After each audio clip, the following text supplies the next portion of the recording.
এটা তোমার জন্য আর এটা সোনাইয়ের জন্য।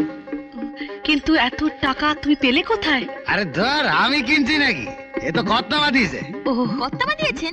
কেন গো দাদা?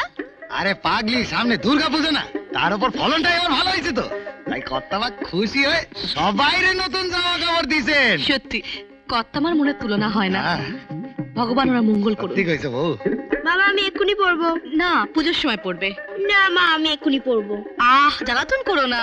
আরে ঠিক আছে বাবা, আমি একটু টাকা পয়সা পাই, তারপরে হাটে গিয়ে তোকে একটা নতুন জামা প্যান্ট কিনে দেবো। তবে হ্যাঁ, এটা তুই পুজোর সময় পড়বি। বৌদি এবার খুব মজা হবে, খুব আনন্দ হবে। এগুলো পরে আমরা ঠাকুর দেখতে বেরোবো। হ্যাঁ একদম না।